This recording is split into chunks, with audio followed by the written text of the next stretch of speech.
9월 21일 월요일 하나님이 주시는 말씀입니다.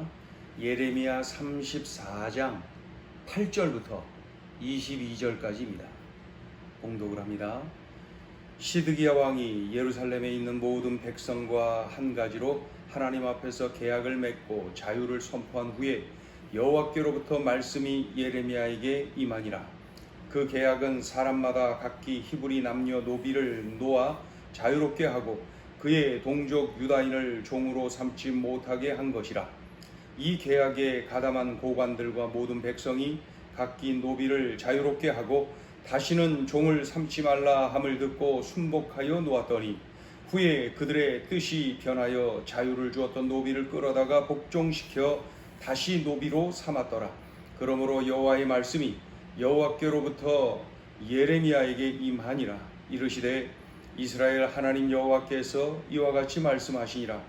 내가 너희 선조를 애굽 땅 종의 집에서 인도하여 낼 때에 그들과 언약을 맺으며 이르기를 너희 형제 히브리 사람이 내게 팔려왔거든 너희는 7년 되는 해에 그를 놓아줄 것이니라.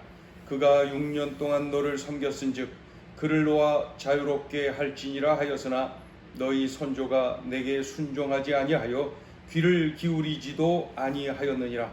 그러나 너희는 이제 돌이켜 내 눈앞에 바른 일을 행하여 각기 이웃에게 자유를 선포하되 내 이름으로 일컬음을 받는 집에서 내 앞에서 계약을 맺었거늘 너희가 돌이켜 내 이름을 더럽히고 각기 놓아 그들의 마음대로 자유롭게 하였던 노비를 끌어다가 다시 너희에게 복종시켜 너희의 노비로 삼았도다. 그러므로 여호와께서 이와 같이 말씀하시니라. 너희가 나에게 순종하지 아니하고 각기 형제와 이웃에게 자유를 선포한 것을 실행하지 아니하였은즉 내가 너희를 대적하여 칼과 전염병과 기근에게 자유를 주리라. 여호와의 말씀이니라. 내가 너희를 세계 여러 나라 가운데에 흩어지게 할 것이며 송아지를 둘로 쪼개고 그 두 조각 사이로 지나매 내 앞에 언약을 맺었으나 그 말을 실행하지 아니하여 내 계약을 어긴 그들을 곧 송아지 두 조각 사이로 지난 유다 고관들과 예루살렘 고관들과 내시들과 제사장들과 이 땅 모든 백성을 내가 그들의 원수의 손과 그들의 생명을 찾는 자의 손에 넘기리니 그들의 시체가 공중의 새와 땅의 짐승의 먹이가 될 것이며 또 내가 유다의 시드기야 왕과 그의 고관들을 그의 원수의 손과 그의 생명을 찾는 자의 손과 너희에게서 떠나간 바벨론 왕의 군대의 손에 넘기리라. 여호와의 말씀이니라. 보라, 내가 그들에게 명령하여 이 성읍에 다시 오게 하리니 그들이 이 성을 쳐서 빼앗아 불사를 것이라. 내가 유다의 성읍들을 주민이 없어 처참한 황무지가 되게 하리라. 아멘. 예레미야의 예언대로 바벨론 군사들이 쳐들어와서 예루살렘 성을 포위하지요. 얼마나 무섭습니까? 얼마나 두렵습니까? 이 시드기야 왕과 유다 백성들은 하나님의 진노를 누구러뜨리고 싶었습니다. 왜 그래요? 두려웠죠? 예레미야의 예언대로 되는 거 아니야? 진짜로? 진짜 예레미야의 예언대로 이거 되고 있는 거 아니야? 하는 두려움이 막 밀려왔던 것이죠. 그러자 이들은 머리를 써서 하나님의 진노를 누구려뜨려야 된다 이런 생각을 하게 된 거예요. 그래서 하나님의 말씀, 이 율법을 지켜야겠다는 생각을 하게 됩니다. 그 중에 어떤 것을 그들이 지킬 것을 결단을 하냐면은 노예 해방 언약. 6년간 노예로 살아온 동족 유다인들을 7년째에는 자유를 주는 그 출애굽기와 신명기에 기록된 그 하나님의 말씀이죠. 그 율법을 지킬 것을 그들이 결단하죠. 그래서 6년 된 그 노비들을 자유를 줍니다. 그 하나님 말씀에 순복하고 그들을 그 자유를 주는 그러한 결단을 하죠. 이행을 합니다. 그 내용이 8절부터 10절까지 이렇게 기록이 되어 있습니다. 그런데 바벨론 군대가 예루살렘을 포위를 하고 있었던 그들이 그 포위를 풀고 돌아갑니다. 그런 일이 일어나요. 어떻게 이런 일이 일어났습니까? 동맹국 애굽 군대가 그때 막 진격해 온 거예요. 이 유다를 돕기 위해서 동맹국 애굽이 쳐들어온 거죠. 막 달려옵니다. 그러자 바벨론이 말이죠. 안에는 유다, 밖에서는 애굽, 그러니까 이거 안 되겠다 싶어서 그 순간 이 철군을 하게 되는 것이죠. 생각해 보세요. 든든한 동맹국 애굽이 지켜주고 있지요. 또 바벨론이 물러가는 모습 분명히 보았지요. 예? 이 시드기야 왕과 유다 백성들은 하나님께 지키기로 했던 이 율법, 그리고 지켜온 이 율법, 이 노예 해방 언약을 어떻게 해요? 깨뜨려 버립니다. 해방시켰던 노비, 자유를 주었던 그 노비들을 어떻게 해요? 다시 끌고 옵니다. 다시 노비로 삼아서 부리는 거예요. 경제적 이익을 위해서 하나님 말씀에 또 불순종합니다. 어려울 때는 하나님께 결단하고 순종을 맹세하더니 어떻게 해요? 회복되니까, 좋아지니까 곧바로 하나님을 잊어버려요. 하나님을 버려요. 불순종해요. 이러한 내용이 11절부터 16절까지 기록이 되어 있습니다. 그렇다면 17절 이후에는 어떤 내용이에요? 하나님이 엄하게 진노하시는 장면입니다. 하나님이 진노하시겠죠? 시드기야 왕과 유다 백성을 심판하겠다고 하나님께서 선포하시는 거죠. 물러갔던 바벨론을 다시 불러다가 유다를 치게 하고 이 예루살렘과 유다 땅의 고관들 모든 백성이 그들의 손에 넘겨질 것이다. 이렇게 말씀합니다. 모든 성읍은 불살라지고 주민은 없고 그저 처참한 황무지가 될 것이다. 이런 말씀. 그런 말씀을 하면서 한 가지 그 고대 그 땅의 그 전통적인 그 언약할 때의 그런 상징적인 방식을 언급하십니다. 그 내용이 뭐예요? 짐승을, 본문에는 송아지로 나와 있는데 짐승을 둘로 갈라버려요. 짐승을 가운데를 쫙 갈라서 양쪽으로 놓고 그 가운데를 이 언약의 당사자들이 지나가는 거죠. 무엇을 의미합니까? 만약 우리 둘 중에 누군가가 이 언약을 어길 경우 이 짐승같이 될 것이다. 처참하게 죽게 될 것이다. 이러한 그 언약, 이거 철저하게 지키겠다는 그러한 상징적인 행위를 이렇게 했거든요. 그러니까 이러한 언약식을 이렇게 언급을 하면서 하나님께서 시드기야와 유다 백성들이 언약을 어겼다. 스스로 맹세하더니 이 스스로 언약을 깨버렸다. 그러니 이런 비참한 결과를 낳게 될 것이다. 이런 말씀을 하시죠. 이 내용이 이제 17절부터 22절까지 기록이 되어 있습니다. 자, 오늘 주시는 메시지입니다. 첫째, 하나님을 이용하지 말라. 예레미야의 예언대로 바벨론이 쳐들어옵니다.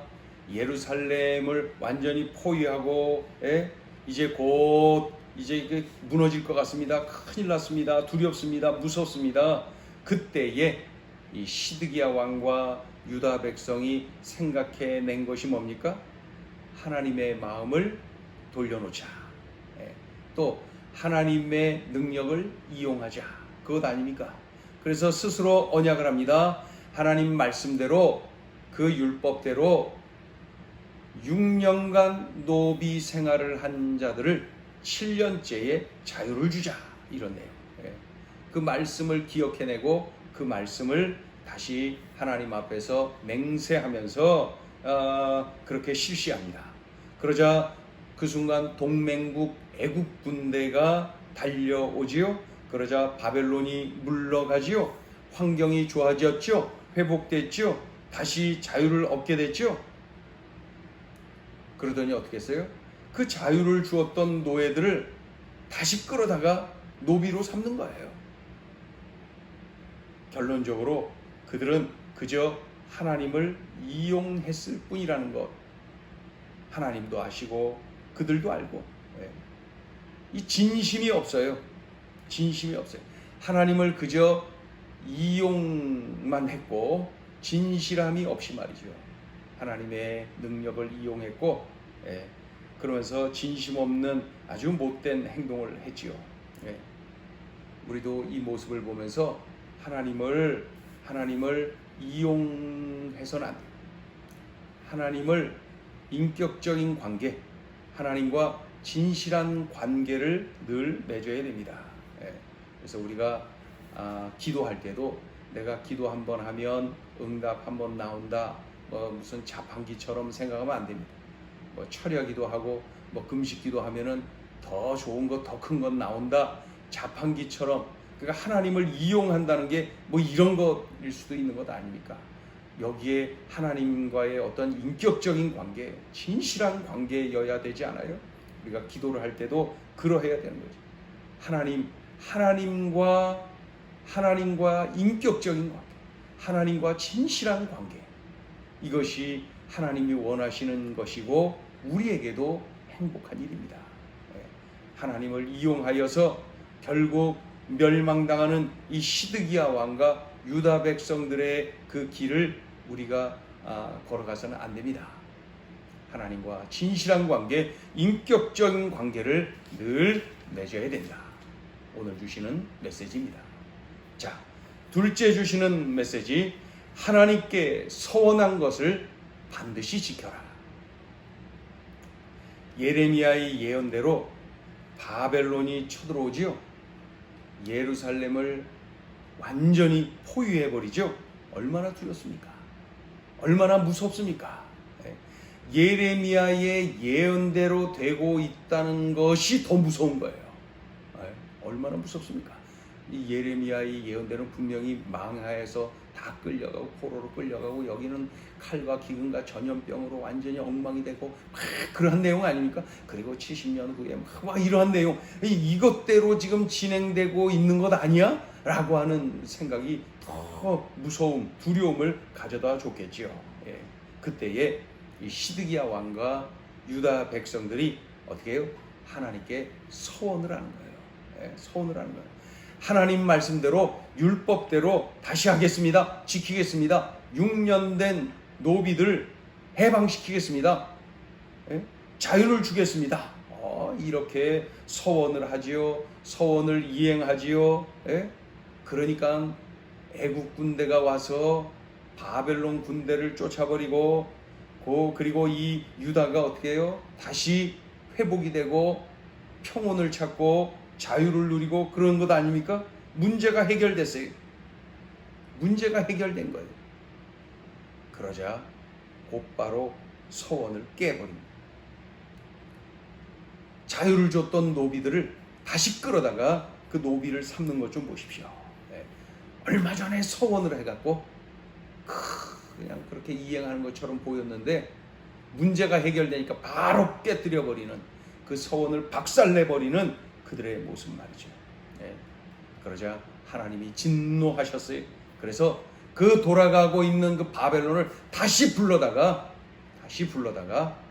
이 남유다를 철저하게 멸망시키시는 하나님의 모습을 봅니다. 그때는 애굽도 안 옵니다. 하나님께 서원한 것을 반드시 지켜야 되겠습니다. 이때 이 서원을 계속 지켰더라면 어떻게 됐을까요?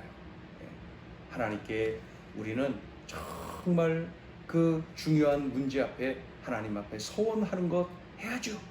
서원을 하면서라도 하나님의 은혜를 구하고 하나님의 도우심을 구하는 것 좋습니다. 당연합니다.